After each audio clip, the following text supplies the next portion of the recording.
All right, so this is our first video on hypothesis testing basics. We're looking at homework 8.2, question number 3. And the question reads, in a study of 801 randomly selected malpractice lawsuits, it was found that 470 of them were dropped or dismissed. Use a 0.05 significance level to test the claim that most medical malpractice lawsuits are dropped or dismissed. All right, so the first thing I'm going to do is I'm going to write down the number n, which is equal to 801. That's the total number of lawsuits. And then the number x is equal to 470. So that's the number that were dropped or dismissed. Then I'm going to write down alpha is equal to 0.05 as our significance level. And then, so the wording here, test the claim that most are dropped or dismissed. So what most means, it means greater than half. Okay? So remember, the null hypothesis is always, and what are we looking at? We're looking at proportions here, right? So the null hypothesis is always a statement of equality, right? So we're going to say the null hypothesis is equal to P for proportion, population proportion. Because remember, that's what we're trying to do here. We're trying to take some data and we're trying to estimate what is going to happen with the population based on the sample. That is the entire point of inferential statistics. All right, so our null hypothesis is going to be that the population proportion is equal to 0.5. And then our alternate hypothesis is that it's going to be greater than 0.5. So let me just show you what I've written down. So right now I'm just extracting data. All right, we have x is 470. And by the way, we could get p hat too, right? P hat is just going to be x divided by n. Like how many out of 801 were dismissed? So that would be 470 divided by 801. And that's, we'll say 0.587. All right, we'll say 0.587. So I'm just going to take note of what p hat is as well. And then it's actually approximately 0.587, right? That's why I use those little squiggly equal signs. All right, so back to the problem at hand. All right, so what is the test statistic? Okay, so this idea of a test statistic, we're looking to see if we have more than half of the lawsuits are dropped or dismissed.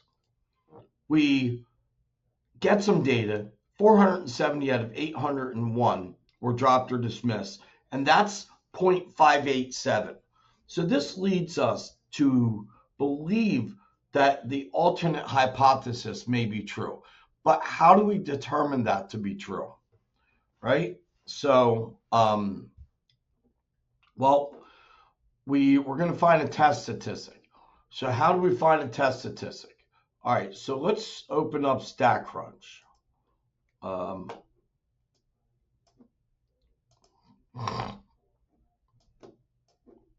Let me get this open here. All right, so remember I have all that information written down, and I can take that information and I can use that. So we're going to go to stat. Now we're going to go to proportion stats. This is the same place you went for confidence intervals. Then we're going to go to one sample, and we have a summary. Very rarely do we actually have raw data in this course. So we're going with the summary. The number of successes that I've written down is 470. The number of observations, or the total number of cases we looked at, was 801. And we want to select hypothesis test, not confidence interval. That's already selected, so we'll leave it selected.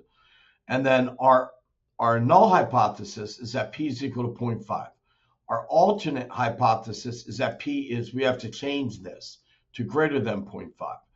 And then I always include the critical value and the significance level. It will default to 0.05. If it's something different, you have to click this and change it.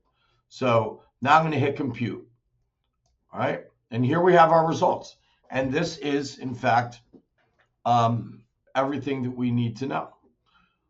We have our number of successes here.